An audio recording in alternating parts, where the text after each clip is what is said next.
Right, welcome to I Got Shapes, and alongside me right now I've got Mr. Majesty. What's happening, fam? You right? Yeah, I'm good, mate. How are yourself? I'm very well right now.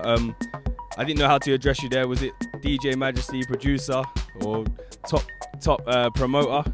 How do we address you nowadays? Because you've got things in a few pies right now. I'm just an all-round batsman, man. I just try to just keep busy and just do loads of different things, man. Just keep myself occupied, and something along the way will go.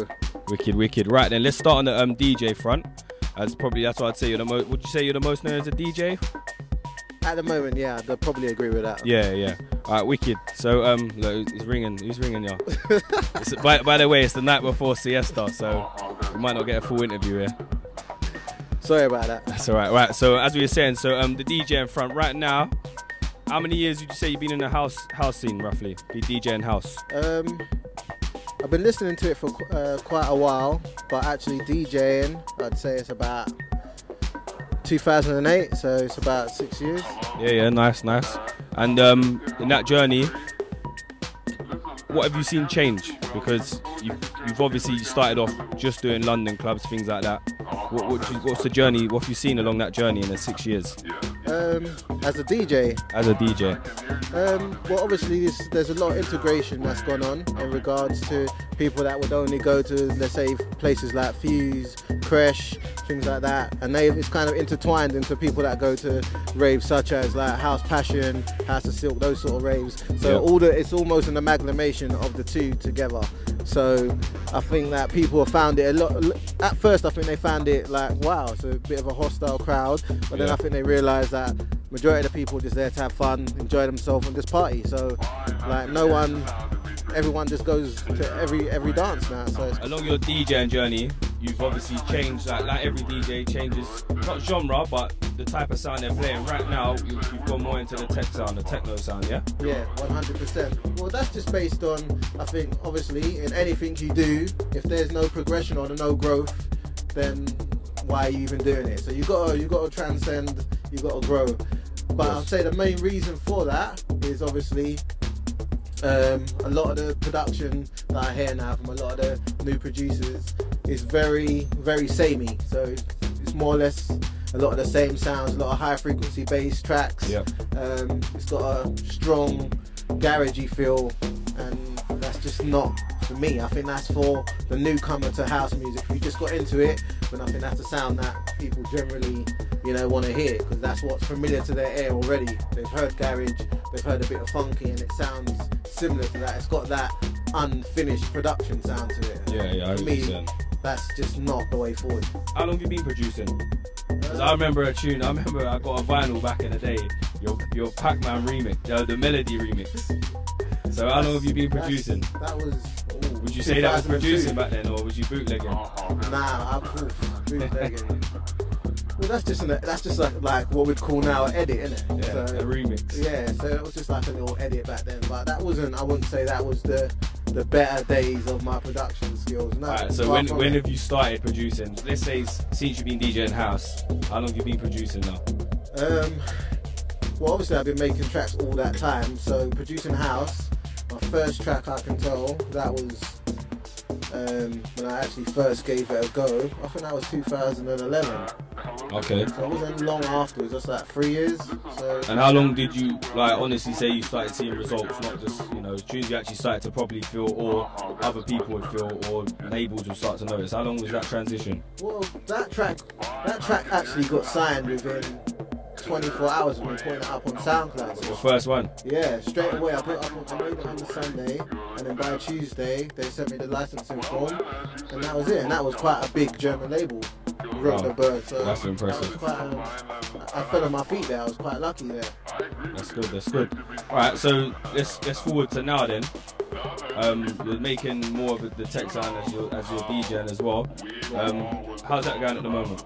Well, obviously it's not a thing where people think it's a quick route to success. It's a very slow burner. It's not an easy thing where you think, well, I'm going to make a track, it's going to come out and it's going to sell out and I'm going to go on to fortune and fame. It ain't as easy as that. It's a real, you've got to have a plan. It takes time. It's at least a 2-year plan. Obviously some people, you can make a track and straight away it could go viral and bang, you're there. But generally, it's from most of the producers that are, you know, that I've got good relationships with. They all say the same thing. It's not a quick thing at all. Yeah, I understand that. So, would you say since now crossing over to the tech side of things, like you're saying, it's a longer process? Do you think like it takes a lot longer for a reaction of a tune? Because you know, like if you're playing in them, you know, you're playing I don't know, a deep house tune in like say Coliseum or something back in them days.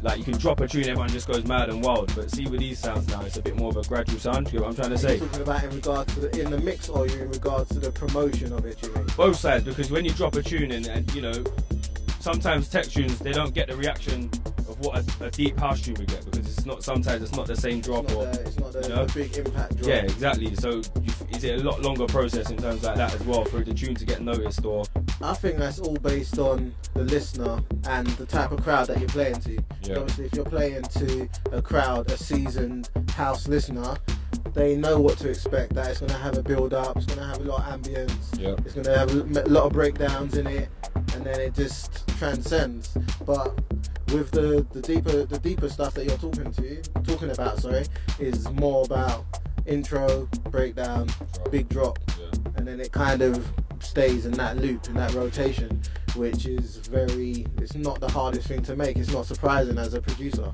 You know exactly what's going to come in, when it's going to break down, blah blah blah. Honestly, like, do you feel like now you've sort of came over to that side of the scene, that you feel the rewards are better, or do you feel more satisfied with what you're doing? I just feel that it's a natural progression. Anything, as I was saying earlier, anything you're doing, you need to try and get to the top of it. There's no point being top of the bottom. At least be, you know, in the mid-table of the Premier League. There's no point being top of the Championship. So come on, I'm a Millwall fan. You can't say that. We're trying to get promoted. No, I know what you're saying. Totally. All right, moving on from that. So now to the promoting side of things. Obviously, you got two massive events, Siesta and Audiowhore. Yeah. How are they going? Look how proud he is. Look at the proud, and he's so proud of them. Look at the cheesy smile. How are they both going? Good? It's going really well. I can't complain. It's going really good. Same thing with that. Just always trying to transcend and grow. It's not about staying stagnant, because then that's when it all falls apart. So you always got to grow. Yeah, I mean, I think the first Audiowhore I went to was at Area. I think it was Alexander and someone else then. What, since 82? Yeah, and I just like the progression since then. It's been amazing. And what year was that? That was 2012, that was. And look at the progression from that to now, like, it's amazing. You've done really well. Obviously, like, what sort of work goes into putting an event on? Because I know a lot of people that have tried and failed. I just think with Audiowhore and Siesta, the main difference between us and any other brand is that we don't stop until we have to stop. Where a lot of people, they might think, yeah, the job's done, and then they just ease off the brakes. But we don't stop until we literally have to stop. Whether there'll be a capacity issue, that's when we say, right, it's time to stop now, because then it'll be overcapacitated. So that's when we stop. Yeah. So the promotion is non-stop. So it'll be, whether it'll be on the social media, whether it'll be hand-to-hand with flyers, putting up posters, the whole 9 yards. It's just non-stop promotion. So you're thinking to yourself, geez, I've had enough of hearing about the rave. Would you say there's a difference? Obviously, I know time-wise there is, but would you say there's a difference between Audiowhore and Siesta? At this moment in time, I'd say Audiowhore is the bigger brother. So I would say it's a lot more established than Siesta. And the clientele is a little bit different from Siesta, because the kind of people that like to go out in the daytime generally are different to the people that go out in the night time. So it's similar, it does cross over to a degree, but there is elements of it where the crowd is a lot different. And you've got something going on IB for this year, yeah? Yeah, we're doing Audiowhore in Sankey's. That's on the 29th of September. So who you got on the lineup for that one? We've got Dale Howard, Tough Love, Mechanism, Ashley Wild, Wildcats, myself of course, and a couple others. So wicked, yeah. Max Chapman. So there's a few bits. So what are you doing? Just the one night over there? Yeah, just the one night. Hopefully we'll get a residency out there next year, and then go from there. Wicked. So tomorrow is the last day, the last Siesta of the year. Possibly. It could be a one-off special, maybe. You heard it here first. Exclusive.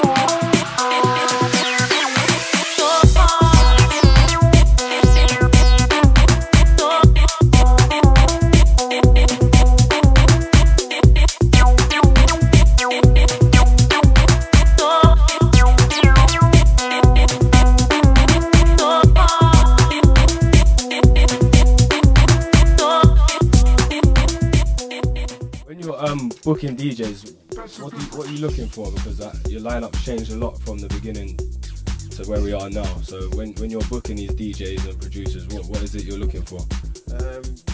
Well, obviously you've got some DJs that I like to book that are more, you know, a DJs. Like if you're a DJ, you'll be into those producers, not necessarily someone who, like a raver, so to speak. And then obviously you have the balance of who the ravers like and basically, you know, who pull in people. So you have to have the balance, obviously, because it is a party, so you want to have people having the best DJs there, but also on the business side of things, you want to have people that ultimately attract people to come as well. Yeah. So have the balance. Yeah, wicked. So what's a day like for a promoter on the day? What's it like? Because I'm guessing it's stressful.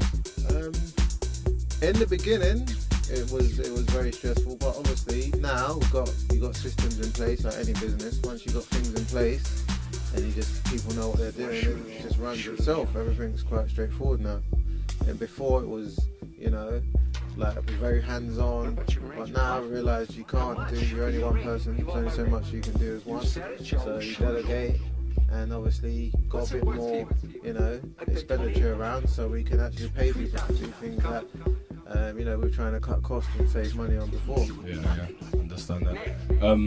Obviously you do it all with Stephen C. Do you two ever like disagree on things? Yeah, usually on the same page. All the time we disagree. What would be a normal disagreement? Usually about the lineups. That's the main disagreement. The lineups, like what DJs to book, because he wants to go more down the, you know, who's more popular, and I want to go down more who's more cultured and a bit more, yeah, you know. But you can see that with the lineup that you mix anyway, that you've got a bit of both. You can see where you both come in. So, because I've in the past, I don't know about now, because I think it's a bit more professional way things are run here now. But I see promoters write things like, "Oh, I'm turning my phone off now if you're not on a guest," or da da da. Do you ever turn your phone off on one of your nights? Well, to be fair, if anyone ever tries to call me, you know yourself, my phone's always on divert.